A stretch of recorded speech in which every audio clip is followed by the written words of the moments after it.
À 6h16, Europe 1 vous répond, Thomas Soto. 3 jeunes Israéliens assassinés d'un côté, le corps d'un jeune Palestinien retrouvé de l'autre, peut-être victime de représailles. Il semble bien que la situation soit de nouveau en train de s'enflammer dans la région. Bonjour Jean-Christophe Ploquin. Bonjour. Vous êtes le rédacteur en chef du quotidien La Croix, spécialiste des questions internationales. Et on va revenir peut-être au premier épisode. Qui étaient ces 3 jeunes Israéliens enlevés puis assassinés en Cisjordanie ? Donc c'était des jeunes qui habitaient dans des colonies de Cisjordanie, qui étaient donc des étudiants dans des écoles talmudiques, mais qui étaient à la fois des jeunes Israéliens, comme beaucoup de jeunes Israéliens. C'était pas des militants? C'était pas des militants, c'était vraiment des gens qui, je pense, des jeunes qui vivaient dans cette région de la Cisjordanie, territoire palestinien, que la loi internationale considère comme occupé par Israël, mais eux ne se sentent pas en train d'occuper Israël. Ils se sentent en train de vivre en Israël, comme d'autres Israéliens qui sont de l'autre côté de la ligne verte. Sait-on qui les a enlevés? Benyamin Netanyahou accuse le Hamas, mais est-ce qu'on en est sûr? Alors, effectivement, Benyamin Netanyahou a accusé très vite le Hamas. J'imagine qu'il a des éléments venant des services de renseignement qui lui permettent de l'affirmer. Apparemment, la direction du Hamas ne l'a pas revendiqué, mais il semblerait qu'il y ait des cellules qui soient pas forcément toujours sous contrôle du Hamas et qui dépendent du Hamas, et ce serait une de ces cellules qui aurait agi. Quelle est la signification de ce triple meurtre ? Que la paix n'est toujours pas au rendez-vous entre Israéliens et Palestiniens.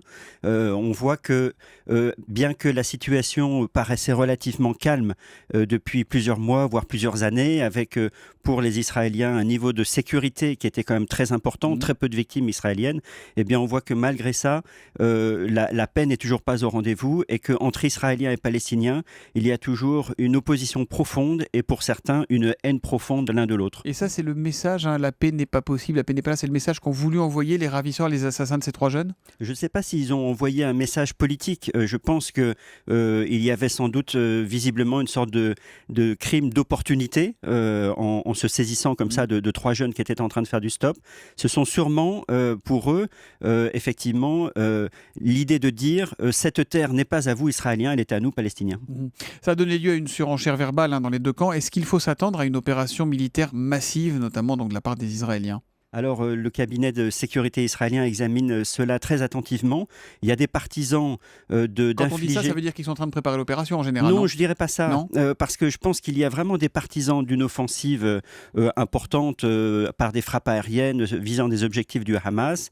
Mais il y a aussi dans le gouvernement israélien des voix qui appellent plutôt au calme, à la tempérance, je dirais, et à essayer de chercher de remettre sur les rails un processus politique. Quelles peuvent être les autres ripostes ?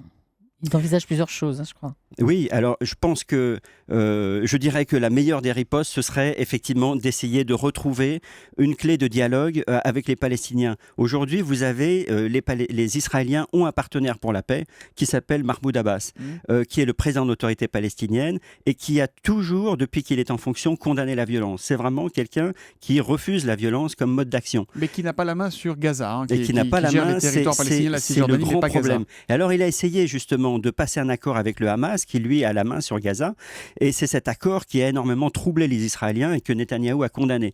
Et donc Abbas est un petit peu coincé. Lui, il est pour la paix et pour un processus de négociation politique. Il est contre la violence.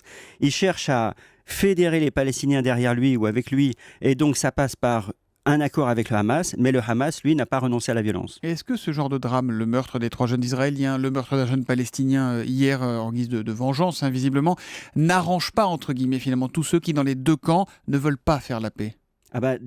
On sait que les extrêmes se rejoignent, on sait que ceux qui effectivement sont pour la violence se nourrissent de la violence produite par l'autre. Maintenant, je pense que la majorité des Israéliens et la majorité des Palestiniens sont pour un processus de paix.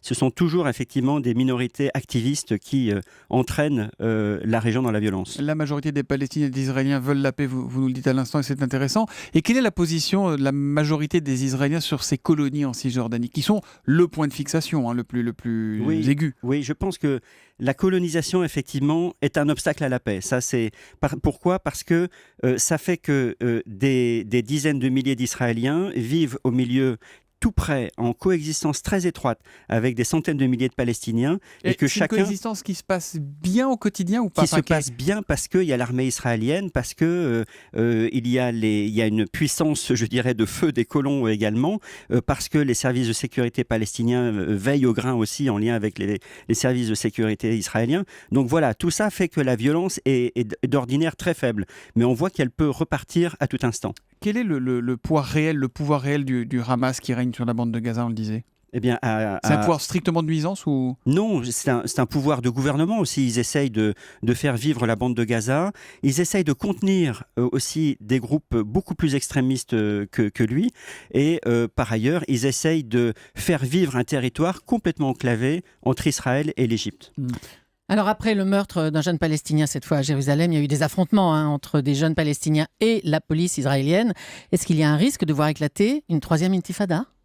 Alors moi, je n'y crois pas. Je pense que tout le monde du côté palestinien estime que le bilan de la deuxième intifada, qui s'est déroulée de 2000 à 2005, a été catastrophique. Donc il y a eu un niveau de violence extrême, des attentats terroristes en Israël, des représailles extrêmement fortes de l'armée israélienne dans les territoires palestiniens, les quelques espaces d'autogouvernement qui existaient à l'époque palestinien ont été supprimés en quelque sorte. Et donc aujourd'hui, il y a une vraie personne ne veut des une deux troisième côtés intifada. de ne pas retomber là-dedans en fait. Je pense. Et alors, vous avez toute une génération de quadragénaires aujourd'hui chez les Palestiniens qui vous parlent de Gandhi, de Mandela, de Martin Luther King. Ils essayent de chercher du côté de la non-violence et en même temps, ils voient les jeunes, plus jeunes qu'eux, qui n'ont pas connu la deuxième intifada et qui, eux, se disent mais la violence, finalement, est-ce que c'est pas la solution? Une dernière question rapidement, Jean-Christophe Ploquin. On nous a à peine parlé du processus de paix. Dans ce contexte, on a le sentiment que les États-Unis, l'Europe ont lâché l'affaire. C'est le cas? Ils ont renoncé? Je pense qu'ils ont renoncé. Les États-Unis ont essayé avec beaucoup de volontarisme de la part de John Kerry, le secrétaire d'État. Ça a buté. Et aujourd'hui, tout le monde va essayer de reprendre le processus, mais c'est extrêmement compliqué. On terminera avec un tweet de Sylvain. La véritable question, c'est est-ce que la guerre cesserait un jour entre ces deux peuples? Question à laquelle, malheureusement, difficile. Vous savez, en France, on sait que des guerres ont duré 100 ans.